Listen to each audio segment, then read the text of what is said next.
ऊर्ध्वविशोभिमानतिलकम् अभ्याननं सुन्दरं मालाशैली विराजमानहृदयं पञ्कञ्जायत्प्रेक्षणं भक्तानां वरदं त्रयतापशमनं पद्मासने सुस्थितं शान्ताकारं वशे सद्गुणयुतं चन्द्रावदातं प्रभं लोकातीतमहोदयं सुकरं ज्ञानैकगम्यं प्रभं ध्यानेन खिलपापतापरणं प्रज्ञैः समीडं सदा वन्देऽहं करुणाकरं गुरुं कबीरम् आनन्ददम्।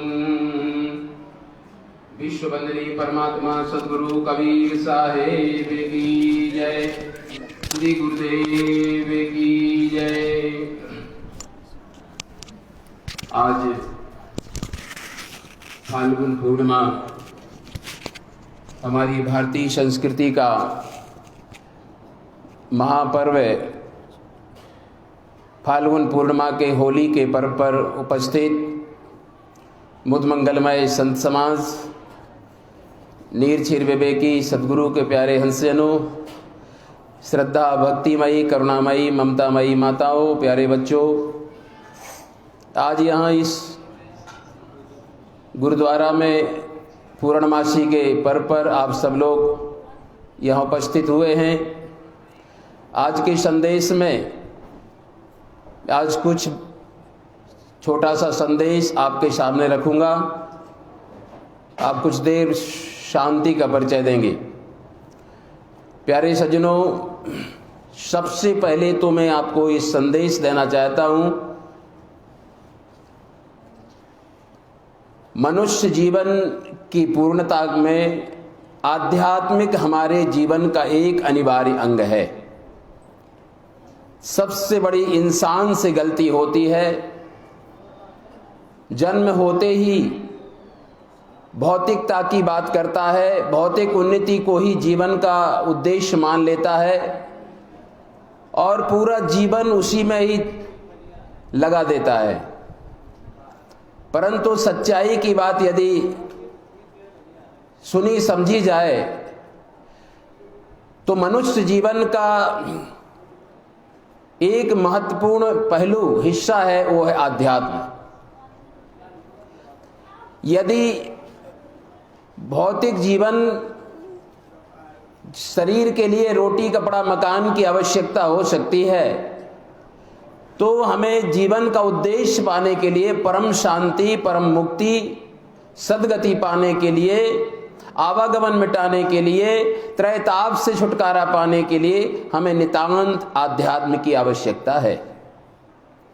बिल्कुल शॉर्ट में कहें, थोड़े में कहें तो जितना पेट के लिए भोजन जरूरी है, उतना आत्म कल्याण के लिए सत्संग प्रार्थना जरूरी है। मनुष्य जीवन मिला है तो कुछ जीवन का हिस्सा समय सत्संग में लगाओ, कुछ जीवन का अंश कमाई का परमार्थ में लगाओ,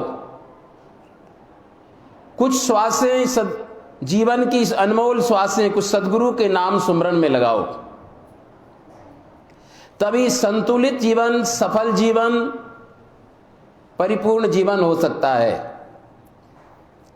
और यदि आप पूरा जीवन मकान, दुकान, खेत खलिहान और आप धन दौलत के ही में ही पूरा आप समय जीवन पूरा लगाते हैं, समझ लेना आपका जीवन असफल हो गया। ये निर्विरोध सत्य है, क्योंकि मनुष्य जीवन यदि आप शरीर से व्यवहार जुड़ा है तो आत्मा से अध्यात्म भी जुड़ा है। इसलिए केवल व्यवहारिक ही मत रहो। पूरा समय खाने कमाने पकाने में व्यवहारिक जीवन में गुजार देते हो तो फिर साहब कहते हैं, प्यारे प्रपंच में तो दिन रात क्यों गुजारो, मानुष का तन ये पाकर कुछ तो जरा विचारो। इस सद्गुरु की श्रीमुख की वाणी है। मानुष का जन्म पाके कुछ तो जरा विचारो। तो यानी मनुष्य जीवन मिला है तो कुछ विचार करो, सत्संग में समय लगाओ। चाहे पुरुष हो अर्थात मातृशक्ति, दोनों मोक्ष के अधिकारी हैं और मोक्ष की भूमिका संस्कार से बनती है। संस्कार अच्छी संगत, अच्छी पंगत से, अच्छे विचार, अच्छे आचार, अच्छे लोगों की संगत से अच्छा संस्कार बनता है। और अच्छा संस्कार बनने से निश्चित ही ओरिजिनल भक्ति प्रकट होती है। ओरिजिनल भक्ति का मतलब मैं आपको प्रमाण बता दूं, बिना प्रमाण के कोई बात की सिद्धि नहीं हो मानी जाती। जैसे मीराबाई के हृदय में भक्ति प्रकट हुई, जैसे रानी इंद्रमती के हृदय में भक्ति प्रकट हुई, जैसे धर्मदास जी साहब के हृदय में भक्ति प्रकट हुई, गरीबदास जी साहब के हृदय में भक्ति प्रकट हुई, भक्त प्रहलाद के हृदय में भक्ति प्रकट हुई, ये नेचुरल भक्ति कहलाती है।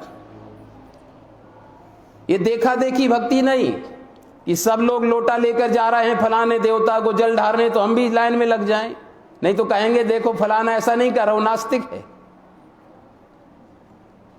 मजबूरी में रिपट पड़ेगी हर हर गंगा तो सब कोई करते, देखा देखी सब कहें भोर भय हरि नाम, तो सभी भोर सुबह होते ही सभी राम राम सीताराम जय राम जी कुछ भी सतनाम सभी लोग कहते हैं। लेकिन आधी रात को कोई जन जपे तो वास्तव में जितना संस्कार घना होगा उतनी भक्ति भी ओरिजिनल स्वाभाविक भक्ति होगी। संस्कार से भक्ति उत्पन्न होती है और जब भक्ति ओरिजिनल भक्ति, प्राकृतिक भक्ति, नेचुरल भक्ति अपने हृदय में उत्पन्न होती है तो वो ज्ञान में बदलती है।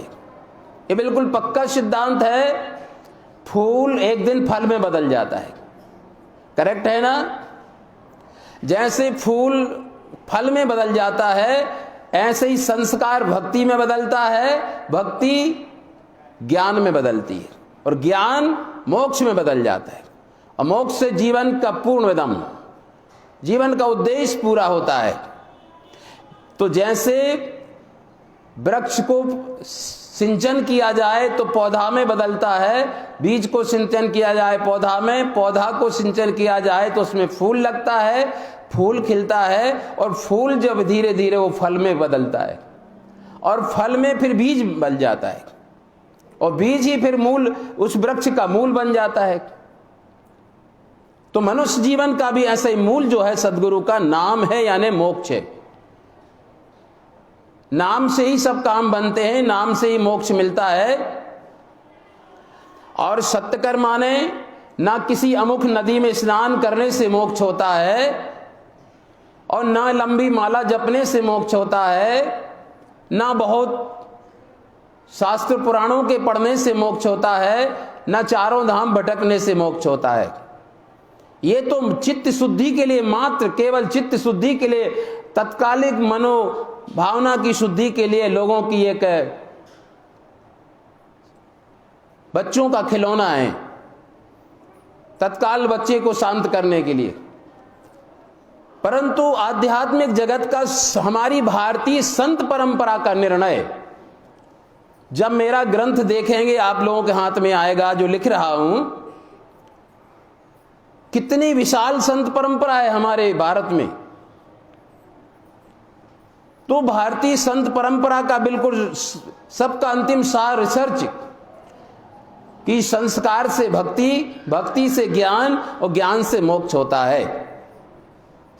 परंतु आप लोग स्वयं हृदय से स्वीकार करें, विचार करें कि ज्ञान हमें कौन दे सकता है। बेचारा मंदिर में बैठा हुआ देवता देगा ज्ञान कि कोई आत्मज्ञानी सदगुरु संत ही देंगे? तो मंदिर में बैठा हुआ देवता हमें यह संकेत देता है कि नास्तिक मत होना, ईश्वर है। प्रतीक पिछले में बताया था हमने, प्रतीक माने होता है चिन्ह और प्रतीक शब्द से बनता है प्रतिमा। तो मंदिर में क्या रखी जाती है? प्रतिमा, ठीक है? वो चिन्ह है कि ईश्वर है। एरो मात्र डॉक्टर का चिन्ह है, एरो लगा है डॉक्टर MBBS MD है। आप संकेत के आधार पर आगे बढ़ते जाइए। ऐसे मंदिर हमारे लिए संकेत हैं, ईश्वर है, नास्तिक नहीं रहना। अब ईश्वर कहाँ है, ईश्वर कैसा है, ईश्वर कहाँ मिलेगा, ईश्वर कैसे मिलेगा, ये जानने के लिए हमें कोई गुरु के पास जाना पड़ेगा। क्योंकि गुरु उन्हीं का नाम है जो रास्ता तय कर चुके हैं। जानीता पूछा नहीं, जानीता पूछा नहीं, पूछ किया नहीं गौन, और अंधे को अंधा मिला तो राह बतावे कौन। बिल्कुल मेरी बात समझ रहे होंगे। अंधे को दूसरा अंधा मिल जाए तो रास्ता कौन बताएगा। वो कहता है भैया, एक अंधा दूसरे अंधे से पूछता है ये फलाना रास्ता कहां गया, तो जो तो तेरी गति वो मेरी गति। एक अंधा दूसरे अंधे को रास्ता नहीं बता सकता, एक अज्ञानी दूसरे अज्ञानी को मोक्ष नहीं दे सकता, एक बुझा दीपक दूसरे दीपक को बुझे दीपक को नहीं जला सकता, जलता हुआ दीपक ही बुझे को जलाता है। ज्ञानी पुरुष ही एक अज्ञानी को ज्ञान देकर मोक्ष दे सकता है। इसलिए ज्ञान गुरु मन चेला है, जाको बूझ पड़े तो मानुष नहीं तो मिट्टी का ढेला है, नहीं तो मिट्टी का ढेला है। गुरु माने ज्ञान। इसलिए आपने बहुत मंदिरों के दर्शन किए होंगे, कोई गलत नहीं किया, मंदिरों में गए होंगे, कोई बात नहीं, लेकिन जब तक तुम्हारे जीवन में गुरु नहीं मिला तब तक अंधकार दूर होगा नहीं, तुम्हारी माला लंबी फिराने से काम बनेगा नहीं, चारों धाम भटकने से काम बनेगा नहीं। इसलिए निश्चय कर माने कि अंधा व्यक्ति दूसरे को दूसरा अंधा राह नहीं बता सकता है।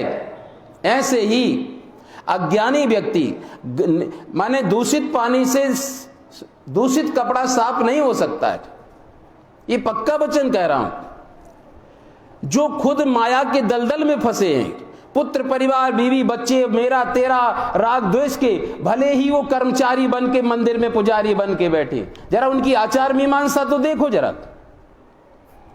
वो खुद अब अज्ञान में, मोह ममता में, राग द्वेष में घिरे हुए हैं। उन्हें ना उनकी साधना है, ना उनका कोई जीवन की कोई उपलब्धि है, अनुभूति नहीं है। और खुद में ही तो एक दर्जन चेला राम के यहाँ है तो एक दर्जन गुरु बाबा के यहाँ है। कौन किसको छिप, इसलिए साहब ने इशारा किया था, बंदे को बंधा मिले। ध्यान से समझना, साहब की वाणी है, बंदे को बंधा मिले छूटे कौन उपाय, और कर सेवा निर्बंध की तो पल में ले छुड़ाए। तो बंधे को बंधा मिल जाए तो दोनों नहीं छुड़ा सकते। दो खंबे से अभी बांध लो, दो व्यक्तियों के हाथ पैर बांध दो, कहें भैया एक दूसरे को छुड़ाओ तो जरा, नहीं छुड़ा पाएंगे।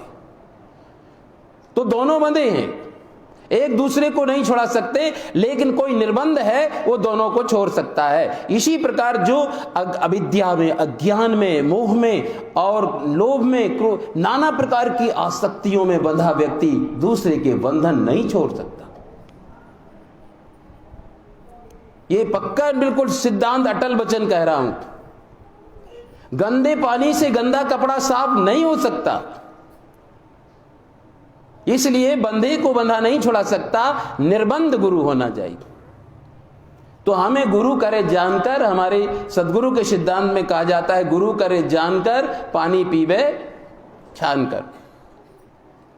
तो गुरु अच्छे ही बनाना जीवन में, और गुरु बनाया है तो ऐसा नहीं केवल बस कंठी डाल दी हमने तो गुरु बना लिया, ऐसा नहीं। गुरु के सानिध्य में धर्मदास बनकर बैठना, सत्संग पूछना और चिंतन करना, शंका आए तो उनका समाधान पूछना। ज्ञान गुरु मन चेला है, जाको बूझ पड़े तो मानुष नहीं तो मिट्टी का ढेला है। इसलिए निश्चय कर मानिए कि गुरु से ही हम भेद, मंदिर किस लिए बनाया गया, वो कितने हमारे लिए उपयोगी हैं, तीर्थ किस लिए बनाएगा, हमारे लिए कितना उपयोगी है, और सत्संग कितना उपयोगी है और गुरु कितने उपयोगी है। मैं कौन हूं, स्वयं आप क्या हैं, आप किस लिए भवसागर में आए हैं और आपको कहां जाना है, जीवन कैसे जीना है, ध्यान कैसे करना है, अजपा जाप कैसे करना है और जीवन का उद्देश्य कैसे प्राप्त करना है, ये सारा भेद विज्ञान गुरु ही बताते। ये मत सोचना केवल मोक्ष के लिए गुरु बनाया जाता है। गुरु गीता में लिखा है, गुरु मूला क्रिया सर्वा भुक्ति मुक्ति फलप्रदा तस्मात् सेव्यो गुरु नित्यम युक्तार्थस्तु समाहितये। गुरु मूला क्रिया सर्वा, हमारी लौकिक उन्नति, लौकिक माने स्थूल भौतिक, और पारलौकिक उन्नति दोनों गुरु मूलक ही हैं। लौकिक प्रगति और पारलौकिक प्रगति, लौकिक उन्नति पारलौकिक दोनों गुरु मूलक ही हैं। जो गुरु के सानिध्य में, गुरु दीक्षा का मतलब है अब गुरु महाराज, हमने सारी इच्छाओं को अब गुरु को समर्पित कर दिया। अब जो गुरु महाराज जो हमें जीवन जीने का आदेश करेंगे, जो सिद्धांत बताएंगे, उसके आदेश पर मैं चलूंगा। इसलिए गुरुमुख जो होता है वो विवेकी बन जाता है।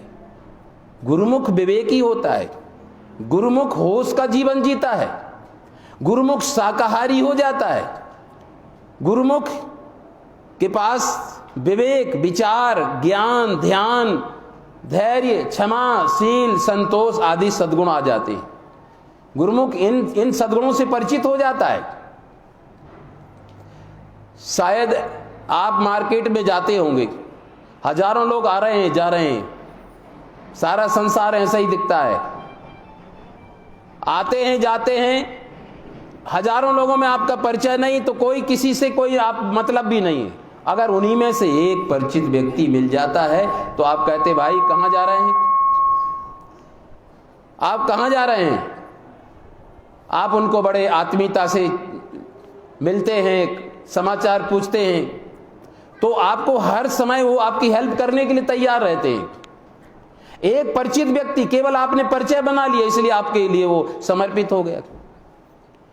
तो इसी प्रकार से आपने यदि सद्गुणों से परिचित नहीं है, जब तक सद्गुणों से परिचित नहीं है तब तक वो आपकी हेल्प नहीं करते। जब सद्गुणों से, सत्य, अहिंसा, दया, क्षमा, शील, संतोष, विवेक, विचार, धैर्य, इन सद्गुणों से जब परिचित हो जाते हैं तो जैसे मित्रों से परिचित होते तो हमारी वो हेल्प करते हैं, ऐसे ही ये सद्गुण भी हमारी हेल्प करते हैं। तो गुरुमुख जो होता है इनसे परिचित हो जाता है। तो निश्चय कर माने गुरुमुख के पास ज्ञान होता है, विवेक होता है, विचार होता है, धैर्य होता है। गुरुमुख का जीवन लोक न परलोक सफल हो जाते। लेकिन सत्संग करो, सत्संग करिष्यसि करिष्यसि तो भविष्यसि भविष्यसि दुर्जन संसर्गे तो पतिष्यसि पतिष्यसि। अगर सत्संग नहीं करोगे तो आप निश्चित कुसंग करोगे। ये बिल्कुल परम अकाट्य सिद्धांत है। प्रकाश नहीं रहेगा तो अंधकार रहेगा, यथार्थ है ना। प्रकाश नहीं रहेगा तो अंधकार रहेगा। आप सत्संग से दूर रहेंगे, आप सत्संग से दूर रहेंगे तो निश्चित कुसंग में फंसेंगे। इसलिए मानव जीवन मिला है तो सत्संग में आइए, सत्संग करें, धर्म ग्रंथों का अध्ययन करें। सत्संग के दो रूप हैं, एक तो है आत्मज्ञानी पहुंचे हुए वितरागी ब्रह्मनिष्ठ परमार्थी संत गुरुजनों का सानिध्य। संत गुरु की कोई उनका ना तो कोई उनकी पार्टी होती है, ना कोई जाति होती है, ना ही उनका कोई स्थूल पहचान होती है। गुरु माने ज्ञान, ज्ञान गुरु मन चेला है।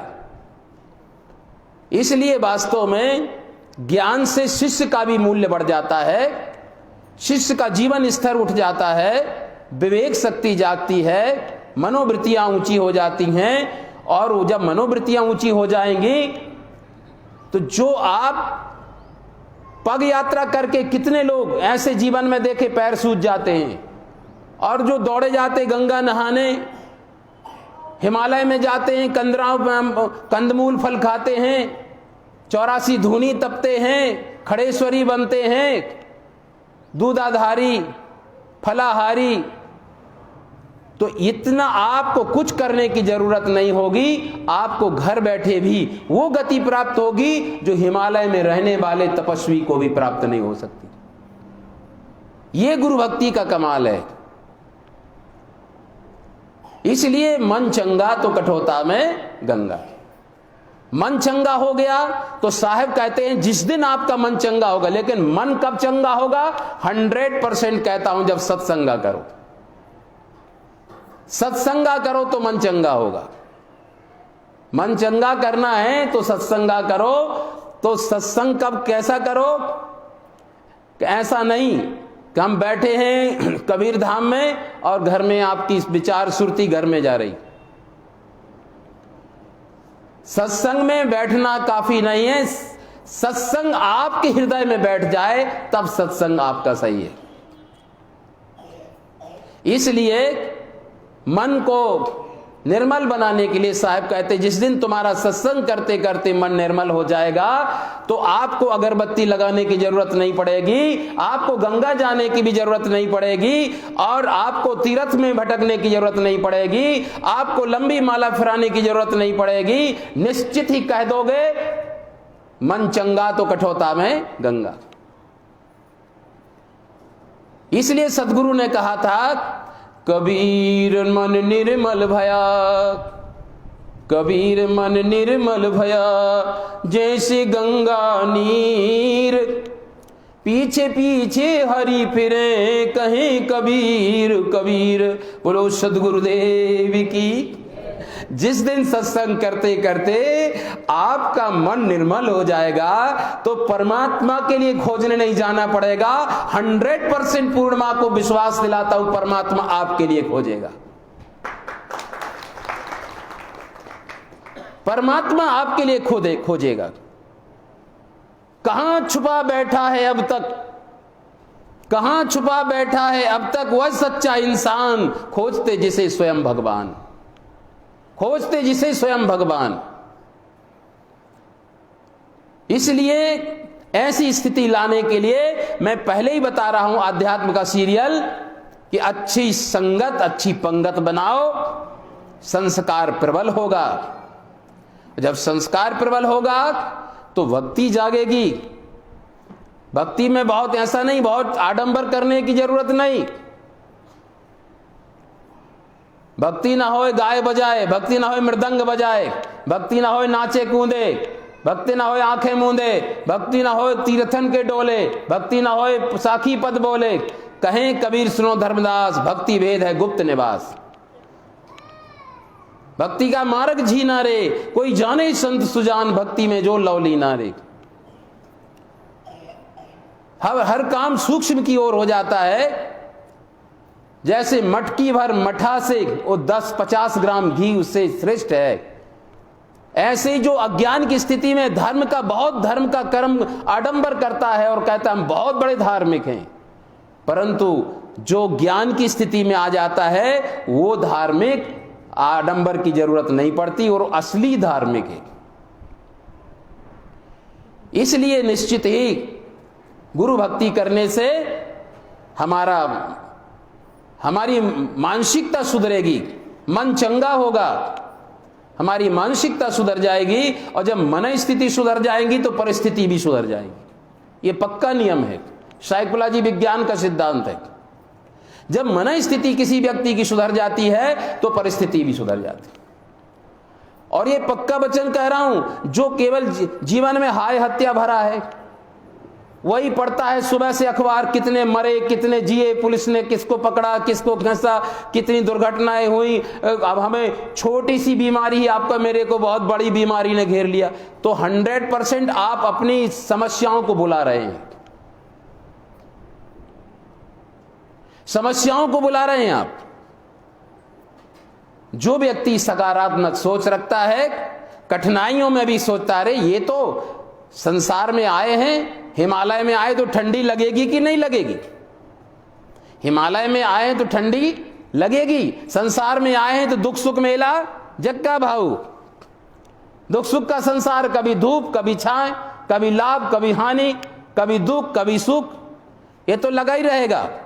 और आप दुख नहीं चाहते, आप धूप चाहते नहीं, आप हानि नहीं चाहते, तो कह तो रहा हूं, बार बार कह रहा हूं कि चलो सतलोक, जहां दुख छू भी नहीं पाएगा, जहां बुढ़ापा आ नहीं पाएगा, जहां लाभ हानि हो नहीं पाएगी, जहां आपको पुनर्जन्म में आना नहीं पड़ेगा, न सिर दर्द होगा, न बिजली बिल भरने की चिंता रहेगी, न खेती बोने की, और ना ही तुम्हारे नौकरी जॉब की, न किसी के शादी विवाह की, न दुनिया भर की झंझट खत्म।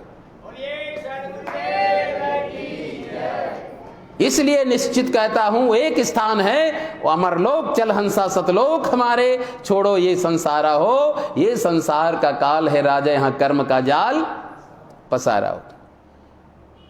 तो हिमालय में आए हो तो ठंडी लगेगी, संसार में आए हो तो दुख सुख लाभ हानि, कोई निंदा करेगा, कोई प्रशंसा करेगा। कोई दिन आपके अच्छे बीतेंगे, कहीं कष्टमय बीतेंगे, तो उसके लिए मन छोटा क्यों करते हो? इसलिए तूफानों की ओर घुमा दो नाविक निज पतवार। तो हम ज्ञान स्थिति में होने पर मैं आपको यकीन देता हूं, आपको विश्वास दिलाता हूं, ज्ञान होने पर दुख परेशानियां गरीबी रुला नहीं सकती, और टाटा बिरला की तरह हो जाना तो अमीरी भुला नहीं सकती, पक्का वचन है। गरीबी रुला नहीं सकती, अमीरी भुला नहीं सकती। और अज्ञान का जीवन जियोगे, पल पल रोगे, पल पल हंसोगे, जीवन के लक्ष्य तक नहीं पहुंच पाओगे, फिर से पुनर्जन्म में आओगे, संसार में गोते खाओगे, धक्का खाओगे, फिर 84 में जाओगे। ये चक्र चलता रहेगा, पुनरपि जननम पुनरपि मरणम पुनरपि जननी जठरे शयनम। कब तक धक्के खाओगे? जबकि सच्चाई ये है, सच्चाई ये है कि आप भी परमात्मा के नूर हैं, आपके अंदर साक्षात परमात्मा है। लेकिन हम घट में बैठे प्रभु को ना जान करके, गुरु के ज्ञान के अभाव में हम शरीर को मान ले, हम फलानी जाति के हैं, फलाना शरीर है, फलाने के चाचा, फलाने के पिता, फलाने के भाई, बस इसी स्थूल विचारों में पूरा जीवन गुजार देते। अरे इनसे हट करके भी तो सोचो कुछ। ना तो आप किसी जाति हैं, जाति कब से? आपका फलाने का क्या नाम है? क्या ना, फलाना नाम कब से है? जन्म से। जन्म से क्या नाम था आपका? नहीं मालूम। कहां रहते थे? अमुक गांव में। कब से रहते हो? जन्म से पहले कहां रहते थे? पता नहीं कहां रहते थे। ये सारा अधूरा विचार है। इसलिए मैं कौन हूं, मैं कहां से आया हूं, कैसा जीवन जीना है, हमारा आदि पिता कौन है, हमें जाना कहां है, हमारे दुखों की निवृत्ति कैसे होगी, हमारे जीवन का सर्वोपरि उद्देश्य क्या है, इन जब मूलभूत प्रश्नों को अपने गुरु के सानिध्य में बैठ करके निर्वार कर लोगे, आपका जीवन खुशहाली से आनंद से भर जाएगा। और कह दोगे अब न मरो मरे संसारा, और हमको तो मिल गया जियावन हारा। अब न मरो मरे संसारा, हमको तो मिल गया जियावन हारा। साकट मरे, साकट माने निगुरा, जो गलत खान पान करता है, कोई विचार नहीं, पशु जैसा जीवन जीता है। साकट मरे संत जन जीवे, और भर भर नाम रसायन पीवे। हरि मर हैं तो हम हूं मरे हैं, और हरि ना मरे तो हम काहे को मर हैं। ना हरि मरेंगे ना मैं मरूंगा। हरि न मरे हम काहे को मरे हैं, कहें कबीर मन मन ही मिलावा, अमर भये सुख सागर पावा। इसलिए ज्ञान की स्थिति जीवन की शानदार स्थिति है। ज्ञान की स्थिति में आने पर न दर्दे, न धोखा, न संशय, न शोका। 100% सत्य कहता हूं, जो ज्ञानी पुरुष होते हैं उसको भूत प्रेत नहीं लगते। उसको ना तो भूत प्रेत लगते, न राहु, न केतु, न गिरा, न दशा, न नक्षत्र। मैं कितने लोगों को देखता हूं जो कच्चे कबीरपंथी, वो भी कहते हैं गुरु महाराज कुछ पता नहीं कि ऐसा तो कुछ कुछ ऐसी निरंजनी बाधा तो नहीं आ गई, कुछ ऐसा तो नहीं हो गया, ऐसा क्यों हो रहा है, हमारी ये समस्या आ गई, फिर वो समस्या आ गई, फिर ये, तो वो भी भटक जाते हैं कि हमें किसी को कोई गिरा दशा लग गया है, राहु केतु लग गया है, किसी ने झाड़ फूक कर दिया है, किसी ने मूठ मार दी है, तो किसी ने झाड़ फूक जादू टोना कर दिया है। ये तमाम डुकरिया पुराण की बातों में फंस जाता है। फिर जाएगा थावर भरने।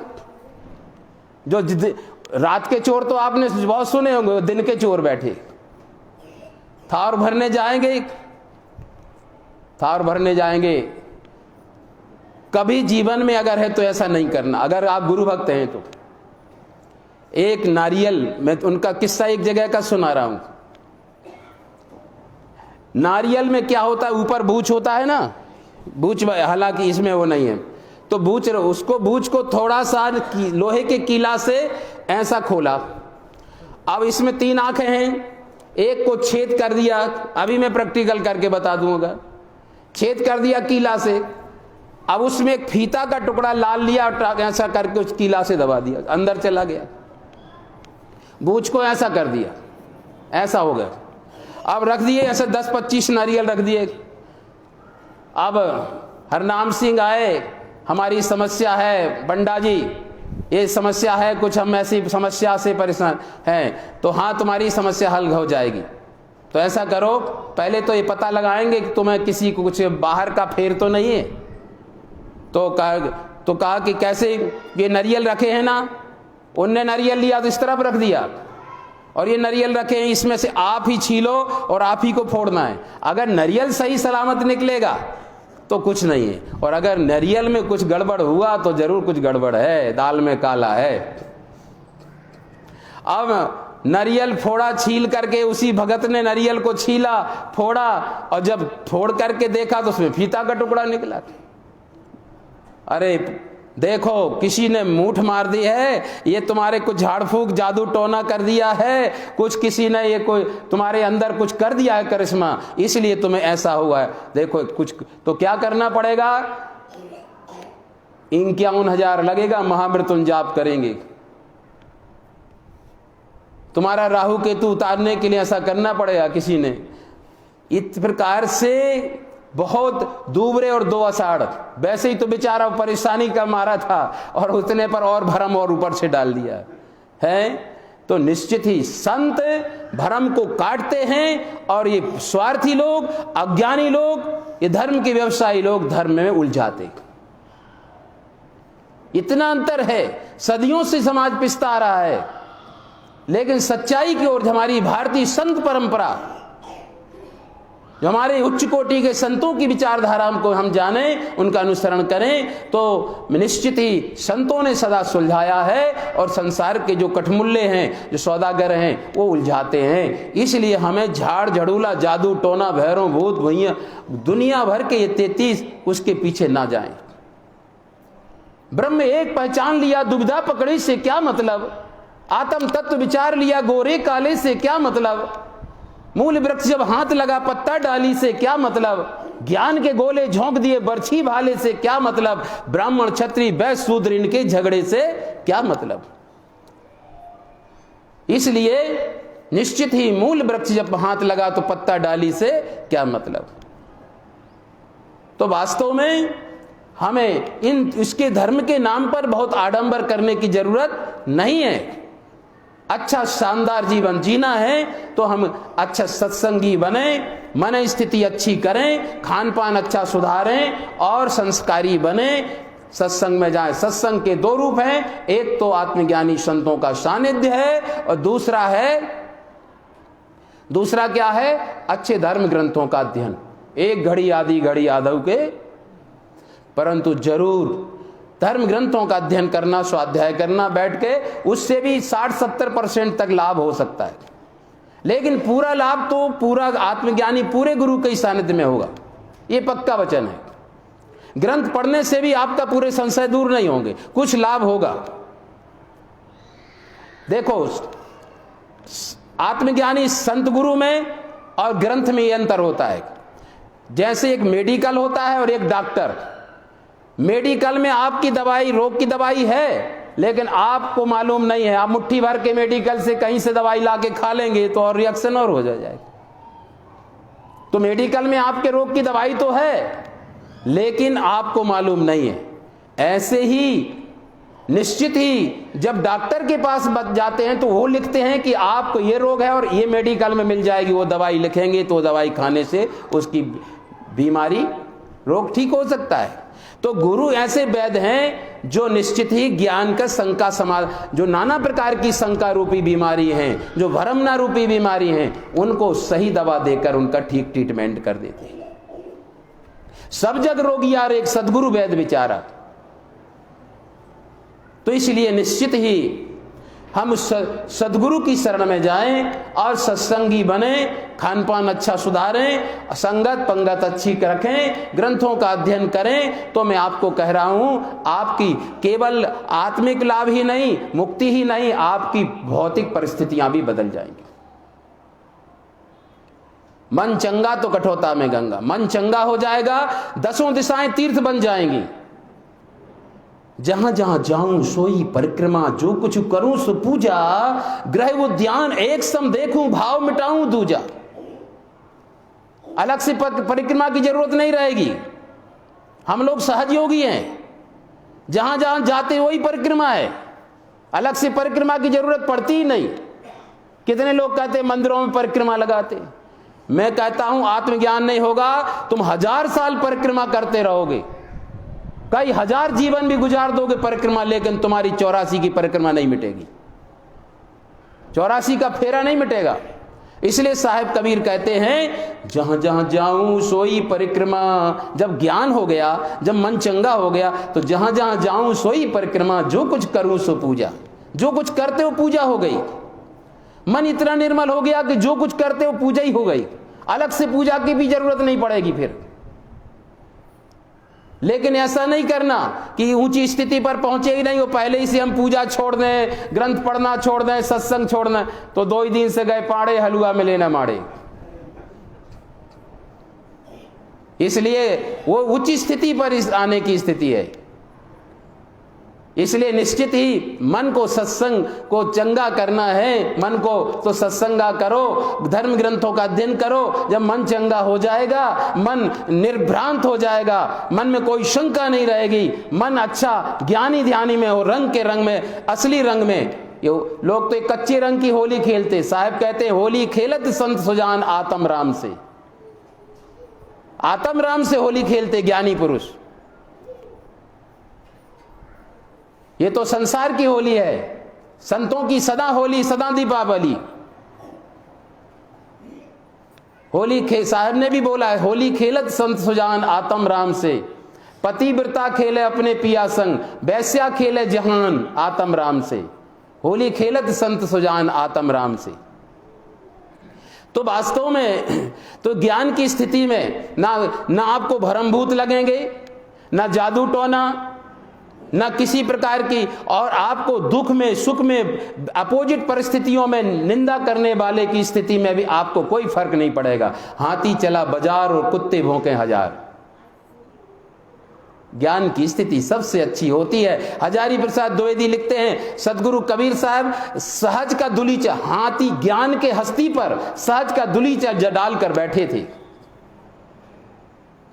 इसलिए निश्चित ही गुरु की भक्ति करेंगे तो ज्ञान होगा, और ज्ञान होगा तो गीता में लिखा है, श्रद्धावान लभते ज्ञानम मृते ज्ञानेन मुक्ति। श्रद्धावान को ज्ञान होता है और ज्ञान से मोक्ष होता है, ज्ञान से ही मोक्ष होता है। इसलिए गुरु की महिमा सर्वोपरि है। और हम जो व्रत करते हैं वो भी एक सत्य अहिंसा का अनुष्ठान ही है। आज के दिन व्रत ले लिया आपने, हम किसी का दिल नहीं दुखाएंगे, हम झूठ नहीं बोलेंगे, हम अच्छा सादा जीवन जिएंगे, कम भोजन लेंगे, भजन सुमरन में पूरा दिवस बिताएंगे और सदगुरु का भजन करेंगे, कोई साधु संत का दर्शन करेंगे, और हम सत्संग का लाभ लेंगे और ग्रंथों का अध्ययन करेंगे, स्वाध्याय करेंगे। कोई नहीं मिला तो हम एकांत बैठकर नाम जप करेंगे, ग्रंथ पढ़ेंगे। तो इसलिए पूर्णमासी का व्रत भजन सुमरन करने के इसमें बिताना चाहिए। आप लोग भाग्यशाली हैं, पूर्णमासी के दिन गुरुद्वारा में आए। कितने निश्चित कहता हूं, ये प्रशंसा नहीं, 100% सच है। आपका कुछ ना कुछ संस्कार है। आप नहीं आए, आपका संस्कार खींच के लाया। आप नहीं आए, आपका कुछ छिपा हुआ कुछ शुभ संस्कार है, वो खींच के लाता है। चलो गुरुद्वारा में पूर्णिमा है, आज संत गुरु का दर्शन करेंगे, चौकाआरती का लाभ लेंगे, गुरु पूजा का, और हम वहां पर सत्संग का लाभ लेंगे। तो निश्चित ही जब पुण्य संस्कार बढ़ता है तो हमें संत गुरु का, गोस्वामी तुलसीदास जी रामायण में लिखते हैं, पुण्य पुंज बिन मिलहि न संता। बिना पुण्य पुंज के बिना संतों का दर्शन। और ऐसा भी लिखते रामायण में, संत दरस जिमि पातक तरही। देखो रामायण में ना लिखा हो तो ये भी गोस्वामी जी ने लिखा है, संतों के दर्शन से पाप नष्ट होते हैं, पुण्य बढ़ता है। इसलिए रामचंद्र जी ने शिवरी को नवदा भक्ति सिखाई थी, तो सबसे पहले यही प्रथम नंबर बता, प्रथम भगति संतन कर संगा। अब ये लोगों के ऊपर है, संतन कर संगा करते हैं कि पाहन कर संगा करते हैं। वो तो प्राथमिक लोगों के लिए, जिनकी बुद्धि जड़ है, जिनको अभी प्राथमिक संस्कार की जरूरत है, उनके लिए मंदिर अच्छा है और वो भी जरूरी है। बच्चों के लिए स्लेट पेंसिल नहीं होगी तो फिर बच्चे का एक BA MA की पोथियां थोड़ी पड़ जाएंगे। KG1 KG2 में पहले डालना पड़ेगा। इसलिए निश्चित ही वो भी जरूरी है, परंतु वहीं तक KG1 KG2 तक नहीं बैठे रहें, केवल मंदिर का घंटा ही हिलाते ना रहें, वहीं मस्तक रगड़ते ना रह जाएं। आप सत्संग में करो। सत्संग में जब ज्ञान का घर्षण होगा तो घट में ब्रह्म अग्नि प्रगट कर मूला, संशय शोक सकल ब्रह्मजारा, 5-25 प्रगट मारक। दिल का दर्पण दुबदा हो, कोई सो बैरागी पक्का होई। तन मन शोध भया जब ज्ञाना, तब लग पावे पद निर्वाण। जब तन मन की शुद्धि हो जाएगी सत्संग में, तब निर्वाण पद माने मोक्ष पद की प्राप्ति होगी। इसलिए सत्य कर माने कि आपको सत्संग से सबसे ज्यादा लाभ है। आप धर्म के बाहरी आवरण करें चाहे ना करें, लेकिन सत्संग में जरूर जाना। तीर्थों में जाएं चाहे ना जाएं, लेकिन सत्संग तीर्थ में जरूर जाना। आप हजारों व्रत करें चाहे ना करें, लेकिन पूर्णमासी का व्रत जरूर करना। आप कोई हजारों शास्त्र पढ़ें चाहे ना पढ़ें, लेकिन आत्मज्ञानी संतों की अनुभूति वाणी जरूर पढ़ना। इसलिए मनुष्य जीवन में, यहां से शुरुआत कर रहा था, मनुष्य जीवन की सफलता के लिए जितना पेट के लिए भोजन जरूरी है, अगर भोजन नहीं मिलेगा तो शरीर भी नहीं चलेगा। इसी प्रकार आत्मा के लिए सत्संग प्रार्थना जरूरी। विवेकानंद आश्रम में चले, हम लोग सैकड़ों विवेकानंद आश्रम में जाते हैं। विवेकानंद अपनी सभाओं में ध्यान प्रार्थना कराते थे। लक्सा में, बनारस में एक लक्सा है आश्रम, बहुत बड़ा, विवेकानंद, स्वामी विवेकानंद जी का। वहां पर उनकी ध्यान की साधना कराते हैं। और वहां पर भी विवेकानंद जी ध्यान साधना बताया, उन्होंने प्रार्थना बतलाई। गांधी जी की सभाओं में, साबरमती आश्रम में कई बार हो आया हूं। गांधी जी भी प्रार्थना कराते थे। टुकड़ो जी के आश्रम में कई बार हो आया हूं। हमारे संत लोग जानते हैं। संत टुकड़ो जी के, उच्च कोटि के संतों की बात कर रहे हैं, जो नेहरू जी के सदा साथ में रहते थे। इंदिरा गांधी जी उनके सलूट मार लगाती थी। इसलिए टुकड़ो जी महाराज, उनके नाम से विश्वविद्यालय, महाराष्ट्र बहुत उच्च कोटि के संत हो गए महाराष्ट्र में। संत टुकड़ो जी ब्रह्मचारी महात्मा थे। उनका अमरावती और नागपुर के बीच में आश्रम है, मेन रोड में। राष्ट्रीय संत उनको मानते हैं। तो इस प्रकार से वो भी जीवन में प्रार्थना कराती थी। संत टुकड़ो जी की सभा में, गांधी जी की सभा में, विनोबा जी की सभा में प्रार्थना होती थी, विवेकानंद की सभा में प्रार्थना होती थी। तो अवश्य घर में प्रार्थना करो। और ये प्रार्थना ही है, उस पूर्ण ब्रह्म परमात्मा की प्रार्थना। देखो सबने मिलकर अभी उनको आरती की, भोग लगाया, आपने सतपुरुष परमात्मा को अपना भेंट अर्पण किया। ये कोई ऐसा ही मत समझना व्यवहारिकता। निश्चित आत्मा है तो सच्चिदानंद पार ब्रह्म परमात्मा है। सभी लोग शिक्षित लोग बैठे हैं, मेरी बात को माताएं भी समझ सकती हैं। आप सही सही बताना। देखो घट है तो जरूर कोई ना कोई बनाने वाला कुमार है। निश्चित है। घट है, घट पट चट मट, घट है तो कुमार है, चित्र है तो चित्रकार है, और सूत्र है तो सूत्रकार है। इसी प्रकार सृष्टि है तो सृजनहार है। अब दूसरे सूत्र से बताऊं, न्याय शास्त्र के अनुसार बिना प्राण के पिंड माने शरीर नहीं टिक सकता। ये सही बात है ना? बिना प्राण के पिंड माने शरीर नहीं टिक सकता। बिल्कुल यथार्थ है ना? किसी को संदेह तो नहीं? बिना प्राण के पिंड नहीं टिक सकता। ऐसे जब बिना आत्मा के पिंड नहीं टिक सकता तो बिना परमात्मा के ब्रह्मांड भी नहीं टिक सकता।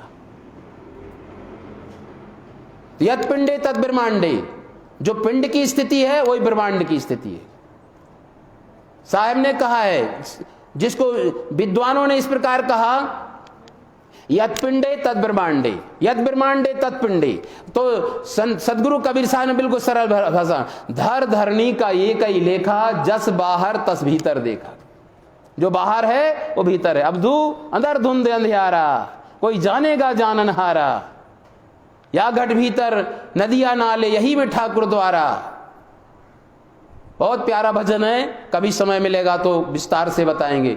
तो निश्चित ही जो बिना आत्मा के पिंड नहीं टिक सकता तो बिना परमात्मा के ब्रह्मांड भी नहीं टिक सकता है। तो जब सृष्टि है तो सृजनहार है, चित्र है तो चित्रकार है, सूत्र है तो सूत्रकार है, और घट है तो कुम्हार है। घट माने घड़ा है तो कुम्हार है। इसी प्रकार से आत्मा है तो सच्चिदानंद परमात्मा है। तो हम लोग ईश्वरवादी हैं। अब ईश्वर कैसे है, क्या है? केवल मंदिरों में मत ढूंढते रह जाना, तीर्थों में मत ढूंढते जाना। तेरा साहब है तुझ माही, बाहर नैना क्यों खोले, मन मस्त हुआ तब क्यों बोली। हीरा पायो गांठ गठे आयो, बार बार बाको क्यों खोले, मन मस्त हुआ तब क्यों बोले। इसलिए जब कोई भक्त के गुरु मिल जाएंगे, जलते दीपक के पास जाओगे तो बुझा दीपक जरूर जल जाएगा। जब कोई पूरे गुरु की सानिध्य में जाओगे तो अवश्य आपके घट का दीपक भी जल जाएगा। आपकी सच्ची होली दीपावली मन जाएगी। फिर अलग से होली दीपावली नहीं मनाना पड़ेगी। सदा दिवाली संत की, सदा होली दीपावली सदा संत की होती है। इसलिए आज होली के त्योहार पर मैं आप लोगों से यही निवेदन करता हूं कि सच्ची होली वही है जो आपके अंदर ज्ञान भक्ति का पक्का रंग लग जाए। कच्चे रंग की होली खेलने से क्या फायदा। ज्ञान भक्ति का पक्का रंग हो जाए तब आपकी होली सदा के लिए सराहनीय है। इसलिए आज होली के पर्व पर एक और मैं विश्वास दिलाता हूं, सत्य परेशान हो सकता है लेकिन पराजित नहीं होता। सत्य परेशान हो सकता है लेकिन पराजित नहीं होता। इसलिए कितने प्रहलाद को मारने के लिए कितने षड्यंत्र रचे गए, कितने उपाय किए गए। हमारी हिंदू संस्कृति में ऐसी मान्यता है कि होली जलाते हैं तो प्रहलाद को हिरण्याकश्यपु ने प्रहलाद को मारने के लिए और बहुत उपाय किए। खंबे कितने उनको उसमें होली में जलाया तो उसकी बहन होलिका के पास ऐसा वरदान था कि उसको कोई कपड़ा बांध लेती थी सिर में तो उसको बच जाती थी और जो भी उसके साथ मान में रहेगा वो जल जाएगा। तो होलिका से कहा कि तुम प्रहलाद को लेकर बैठ जा। संयोग ऐसा बना जब आग लगाई गई, हवा चली तो उसके सिर का कपड़ा प्रहलाद की गोद में आ गया और होलिका जल गई, प्रहलाद बच गया, उल्टा हो गया। प्रहलाद से पूछा किम सारभूता, तो सत्य नाम सारभूता। देख लो उठा करके शास्त्रों में, सत्य ही सारभूता, सत्य ही सार है ब्रह्मांड का। खंबे, लाल खंबे से प्रहलाद को चिपका के मारा गया। तलवार जब मारने को हुए तो फिर हिरण्याकश्यपु ने उनको, नरसिंह ने हिरण्याकश्यपु को नख से विदार दिया। तो इसलिए इस कोई कहानी कुछ भी हो, इसके पीछे उद्देश्य, निष्कर्ष, डिसीजन निकलता है कि सदा सत्य की विजय होती है। सत मत छोड़ो सूरमा, सत छोड़े पत जाए, और सत्य की बांधी लक्ष्मी बहुर मिलेगी आए। इसलिए सदगुरु का मार्ग सत्य का है, नाम है तो सत्य नाम, लोक है तो सत्य लोक, गुरु है तो सदगुरु, पुरुष है तो पुरुष सत्य पुरुष, और कबीर साहब स्वयं क्या है? सत्य कबीर।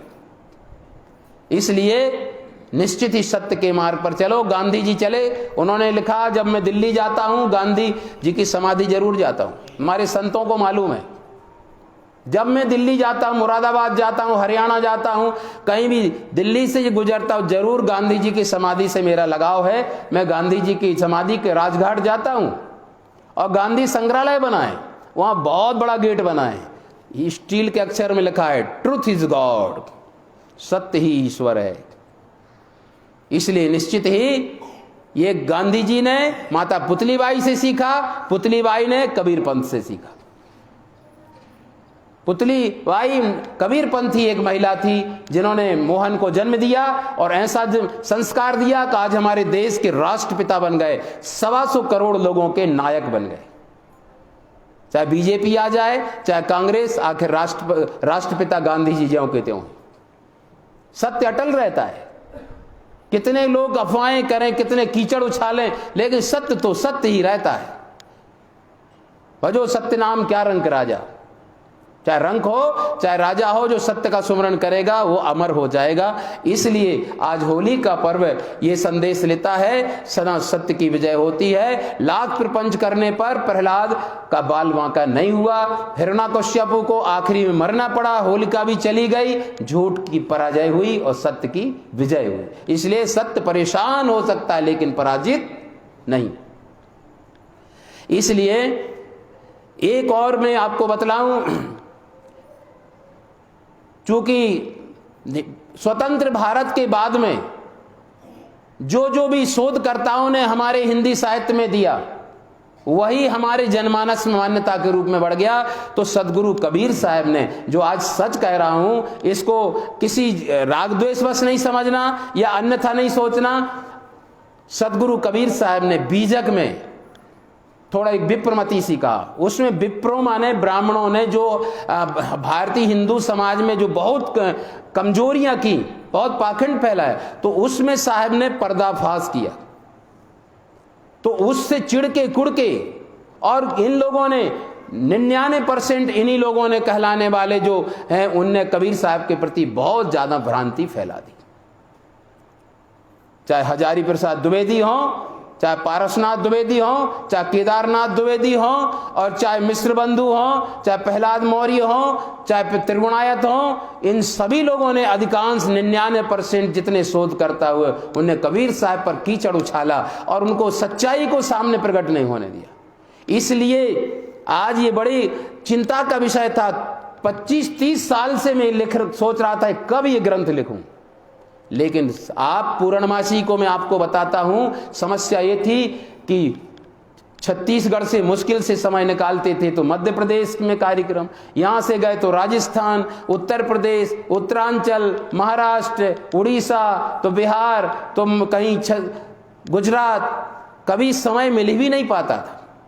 लेकिन लॉकडाउन हुआ, सबके लिए तो भले ही कष्टकारक रहा हो, लेकिन मैं तो कहता मेरे लिए तो वरदान हुआ।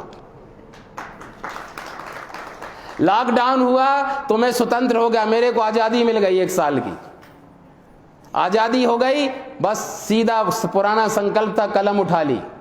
और ये आप लोग जानकर हैरानी भी हो सकते हैं, मैं 3 बजे 3:30 बजे उठ जाता हूं, बिल्कुल 3 बजे 3:30 बजे उठ जाता हूं और अपना कलम से नित्य क्रिया से निवृत्त होकर जल्दी कलम उठाया और लग जाता हूं। जब 5 बजे ये लोग उठेंगे, 5 बजे के पहले इनको परेशान नहीं करता, तब आवाज देता हूं 5 बजे। तो 5 बजे जब उठ जाएंगे तब फिर ये गर्म पानी लाएंगे या मुंह हाथ धोएंगे, वो सब नहाएंगे धोएंगे। तो इस प्रकार से बिल्कुल 3 बजे के लगभग नींद खुल ही जाती है, चाहे भले ही हम बैठे रहें चाहे कोई कुछ भी कर रहे नहीं। तो इस प्रकार से लगातार ये कार्यक्रम करके चिंता के साथ में, और ये ग्रंथ है, बड़े परिश्रम के बाद, बहुत दिमाग लगाना पड़ा, बहुत परिश्रम करना पड़ा, बहुत बैठना पड़ा, बहुत ग्रंथों को देखना पड़ा। कमरे में पूरे में वही फैले हुए हैं, और बहुत सी इधर उधर से हमें फ़ोन भी उसके विषय में। आप लोग देखेंगे कबीर पंथ का इतिहास जरूर पढ़ना, लिख रहा हूँ पूरी संस्थाओं का, कहाँ कौन सी संस्था में कितनी परंपराएं। जैसे सागर में अभी 9, हमसे पहले यहाँ 9 आचार्य महंत हुए। ऐसी हर आश्रम की परंपराएं हैं। जामनगर बहुत बड़ा आश्रम है, रोसड़ा, और बहुत 4000 से अधिक ऊपर आश्रम है कबीर साहब की। तो सबकी एक अलग अलग परंपराएं हैं, सबका उनका वर्णन किया हूं, उनका भेद खोज करके लिखा हूं। वर्तमान में कौन है, वहां की क्या परंपराएं, क्या मान्यताएं हैं, कितने % हैं, बिल्कुल साफ साफ लिख दिया है। 25-50% हैं, 70-80% वाले हैं कि 100% वाले। इसलिए ये सब उसमें ग्रंथ में, इतिहास में लिखा गया है। सदगुरु कबीर साहब कौन है, उनका भक्ति मार्ग क्या है, उनका कबीर साहब का राम क्या है, उनका परम तत्व क्या है, उनका नाम क्या है, उनका अजबा जाप क्या है, कबीर साहब का साजयोग क्या है, कबीर साहब ने पुनर्जन्म को किस प्रकार माना, कबीर साहब ने मनुष्य को दुख क्यों आते हैं, कबीर साहब के अनुसार ज्ञान से ही कर्मों का दग्ध होता है, कबीर साहब के अनुसार चौकारती क्या है, कबीर साहब के अनुसार कड़िहार भेद क्या है, नरियल क्या है, श्वासक भेद क्या है, सदगुरु कबीर साहब के अनुसार सृष्टि कैसे हुई, सदगुरु कबीर साहब के अनुसार निश्चित ही मोक्ष क्या है, मनुष्य जीवन क्या है। और कबीर साहब से प्रभावित होकर आप देखेंगे ग्रंथ में, जब आप इतिहास पीछे 7वें अध्याय में लिख रहा हूं, 6वें में कबीर पंथ का इतिहास और 7वें अध्याय में लिखा हूं कबीर साहब से प्रभावित अन्य संत परंपरा। जैसे नानक साहब, ये कबीर साहब से शाखा पर शाखा हैं। जैसे ये राधा स्वामी वाले, निरंकारी वाले, राधा स्वामी वाले, और ये प्रणामी वाले, और धन कबीर वाले, राम कबीर वाले, ये सब कबीर साहब की शाखा उपशाखाएं। पूरी तरह आत्मसात भले ही नहीं कर पाए, लेकिन कोई 25% का आत्मसात कर पाए, कोई 50%, कोई 75%। लेकिन कबीर धर्मदास साहब की जो वंश प्रणाली है, जो संत प्रणाली है, वो 100% है। इसलिए निश्चित ही तो ये सागर आश्रम भी 300 से वर्ष से भी पुराना आश्रम है, 323 वर्ष हैं फिक्स एकदम। जब बाला पीर साहब आए तब से आश्रम की स्थापना हुई। दिल्ली में जब अकबर को नतमस्तक किया, अकबर महान क्यों बन गया, ऐसे नहीं बन गया। जब प्रमोद गुरु साहब का सानिध्य मिला तब अकबर नतमस्तक हुआ, तब उन्होंने सिलेंडर हो गए प्रमोद गुरु। अब फिर अकबर ने ही नाम रखा प्रमोद गुरु बाला पीर, और उनकी आज भी उर्दू की मोहर हमारे कबीर पंथ में पंजाब में मोहर लगा के दी जाती है। अकबर ने दी थी। अकबर ने कहा कि अब हम हिंदू की भावनाओं को नहीं दुखाएंगे। इसलिए निश्चित ही ये प्रमोद गुरु साहब जब पधारे, सागर में देखा तालाब है, हाथी, उनके पास 10 हाथी थे, 300 हाथी घोड़े ऊंट थे। और जब वो दिल्ली की रम्मत में निकले, यहाँ से आगरा मथुरा होते हुए, तो यहाँ पर सागर में पड़ा हुआ। उसी समय आश्रम की स्थापना पहले कबीर चौरा के रूप से कुछ दिन तक प्रतिष्ठा हुई। कालांतर में अच्छे महात्मा आए, ज्ञानी ध्यानी योगी महात्मा आए। कौन? मोती साहब। अभी जय बोल रहे थे ना हमारे संत परम पूज्य आचार्य महंत मोती साहब की जय।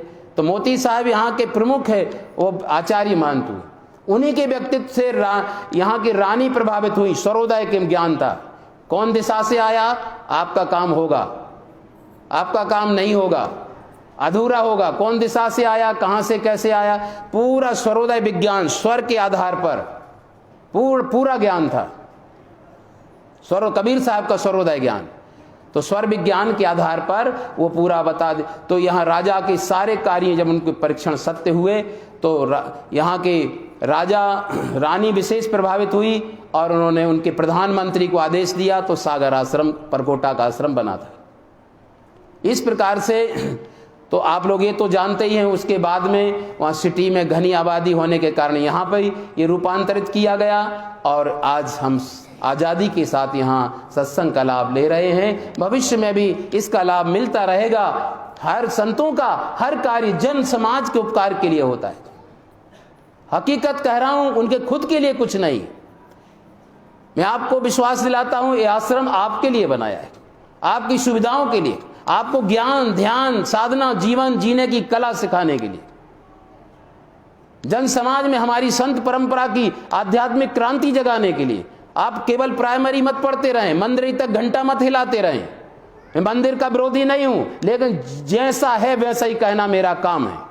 लोहे का लोहा का कीमत होनी चाहिए, पीतल का पीतल के बराबर होना चाहिए, सोने की कीमत सोने के बराबर होना चाहिए। ऐसा नहीं कि केवल बस घंटा ही हिलाते तुम्हारी मोक्ष हो जाएगा। उससे ऊपर उठो, प्राइमरी तक तुम्हें डिग्री नहीं मिल जाएगी। इसलिए भारतीय संत परंपरा को जानो। हमारे देश संतों का देश है, ऋषियों का देश, अवतारों का देश, ये निश्चित संतों का देश है। ऐसे कुंभ मेले कहीं दूसरी जगह नहीं होते और ये सौभाग्य है आप लोग यहाँ इस देश में जन्म लिया। सदगुरु कबीर साहब जैसा हमें परम पूरे संत परंपरा के आद्य प्रवर्तक कहलाते। ज्ञान मार्गी जितनी संत परंपरा है, दादू साहब, पलटू साहब, घीसा साहब, दरिया साहब, मलूक साहब और बुल्ला साहब, कितने सब संतों के ज्ञान मार्गी शाखा के आदि प्रोधा। हिंदी साहित्य में सबसे पहले ज्ञान का पिटारा खोलने वाले और जन चेतना क्रांति जगाने वाले, भरमभूत आडंबर, जाति पाति दुनिया भर के आडंबरों को दूर करके सत्य का शंखनाद करने वाले एक आदि सदगुरु संत मत के प्रवर्तक कबीर साहब ही है। इसलिए ये कबीर दर्शन ग्रंथ लिख रहा हूं। ये हमारी भावना, इतनी कार्यक्रम तो हर वर्ष होता है, लेकिन मेरी भावना है कि इसको हाईलाइट करना है, अच्छे से भव्य विमोचन करेंगे। तो हमें नेताओं को बुलाने से मतलब ये नहीं कि हमारा कार्यक्रम सफल होगा। हमारे संत महात्मा आ गए तो हमारा कार्यक्रम सफल है, सत्संग हो गया तो कार्यक्रम सफल है। लेकिन इस ग्रंथ को हम शासन की और हम विश्वविद्यालय की नज़र में और विद्वानों की नज़र में लाना चाहते हैं कि कबीर साहब को समझना है। अभी तक आप लोगों ने 10% भी नहीं समझा। इसलिए वास्तविक कबीर साहब क्या हैं, ये इसको आप ग्रंथ को, एक शोध ग्रंथ है, ये आगे शोध प्रबंध बनेगा, लोगों के लिए एक बहुत बड़ा एक आधार बनेगा। इसलिए इस ग्रंथ को ऊपर हाईलाइट करने के लिए और पूरे देश भर में पहुंचे, लोग इसको समझें। बड़े परिश्रम से, बड़ी खोज के साथ, बड़ी सच्चाई के साथ, प्रमाणों के साथ प्रस्तुत किया गया है, बहुत प्रमाणों के साथ लिखा है। माने इतने पृष्ठ पर फलाने ग्रंथ में लिखा है, माने लिखा है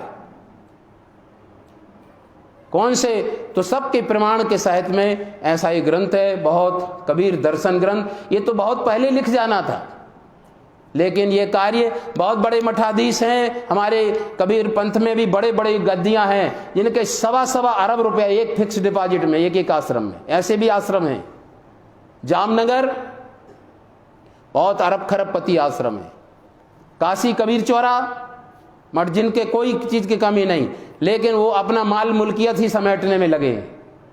लेकिन कुछ करना था, हम केवल चौकाई आरती तक करते नहीं, हम भूल जाएंगे। ये तो आपको हमारी एक प्राथमिक उससे वो है जागृति और एक संस्कार का जागरण। चौका आरती भी एक ऐसा अनुक्रम है, उपक्रम, जिसमें संस्कारों का जागरण और भक्ति का विकास वर्धन और ज्ञान, सबको सब कुछ मिल जाता है। इन बच्चों के लिए संस्कार मिलेगा, ये ज्ञान नहीं समझ पा रहे होंगे तो इनको संस्कार मिलेगा। भक्ति वाले उन लोगों को, अंकुरी लोगों को ज्ञान भक्ति मिलेगी और ज्ञान वालों को ज्ञान मिलेगा, और जो उसके लायक भी नहीं तो प्रसाद तो सबको मिल जाएगा। सबको सब कुछ देने वाला ऐसा उपक्रम ये जो है हमारा चौका आरती, इसके माध्यम से पंथ प्रचार का और जागृति लाने का और एक अच्छा सात्विक वातावरण बनाने का। सात्विक महात्मा बैठे हैं, सात्विक आप लोग भी बैठे, सात्विक पूजन है, कोई हिंसा नहीं तो कुछ ऐसी भी हिंसा है आप सुनकर के आश्चर्य करोगे। किसी देवता जब खुश होगा जब उनके किसी की घींच काट करके उनके चढ़ाओ, ये कहां की भक्ति है? खून खराबा करते हो, कहते भक्ति हो रही है। तो निश्चित ही ऐसी भी पूजा भक्ति मान्यता है। किसी को बोले बकरा चढ़ाओ, मुर्गा चढ़ाओ, है खुद का बेटा प्राप्ति के लिए दूसरे के बेटे को नष्ट कर रहे हो।